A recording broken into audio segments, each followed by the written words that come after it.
Hi, I'm Cedric from Ratings.com. We are testing today the LG UH8500 LED TV. The UH8500 comes in 4 sizes, ranging from 55 to 75. We bought the 55-inch for a review, but we don't expect any differences between sizes for this model. In short, the picture quality is good, except in a dark room. But before talking about this, let's take a look at the design first. The LG UH8500 looks great. The design of most high-end LG TVs stands out compared to the competition, and this is not an exception. The borders are pretty cool since the glass is in front of them. This makes them feel higher end. The TV is slightly thinner than average. The bottom stands out a bit more, but it won't look bad if you one-mount it. The stand has a large footprint, but it's not very stable. If you push it, it wobbles a lot back and forth, which is something to keep in mind if you have kids running around. The back of the TV is white. Not everyone likes this, but it doesn't really matter since you don't look at the back of your TV every day. It doesn't have a lot of inputs, but it should be enough since it has 3 HDMI and 3 USB ports. There's a plastic cover behind the stand that you can use to reroute your cables, so they can't be seen from the front. So in general, the design is good.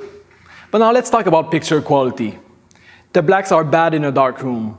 It has an IPS panel, which means the contrast is very low, about 5 times lower than other LED TVs. So at night, the blacks are going to appear gray, which means the picture is not going to look as vibrant. At least, unlike the Sony, it has the local dimming feature to help with the blacks. It's not very effective though. There's a lot of blooming, almost a third of the screen. The gray uniformity is average. The top and bottom edges are definitely darker, and there's a lot of dirty screen effect in the middle of the screen. As a rule of thumb, all LG LCD TVs have poor gray uniformity, which is not ideal for watching sports. At least, motion blur is excellent. 11 milliseconds of response time is great, and you won't notice too much trail following moving objects. The backlight flickers, as you can see in our picture, since there is a duplication of our logo instead of being smooth like the Sony. Some people like that, some don't, most don't care. It's really a personal preference for this. The input lag is great. Anything below 40 milliseconds is good for playing video games. It's not the best TV, but most gamers won't notice the difference. Now, the main advantage of the LG is the viewing angle. Like the Sony, it has an IPS panel, so the colors are more accurate when you watch it from the side. It doesn't lose saturation like the Vizio. So this is a good TV if you have a wide living room with multiple viewing positions. Reflections are okay. It's a semi-gloss screen, which performs as you would expect. Glossy screens like on the Samsung are better than this, but the LG isn't bad.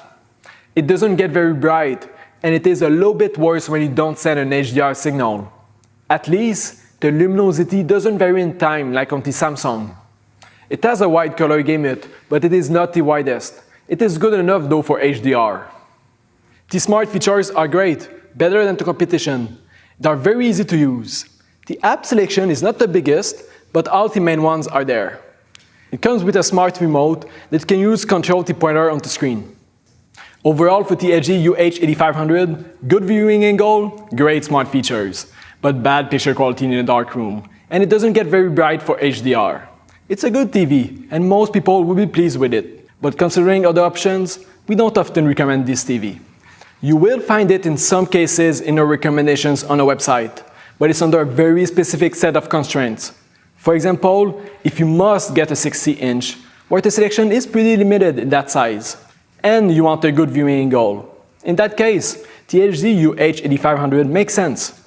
But in most cases, it is better to get another TV. If you like this video, subscribe to our channel, and see you next time.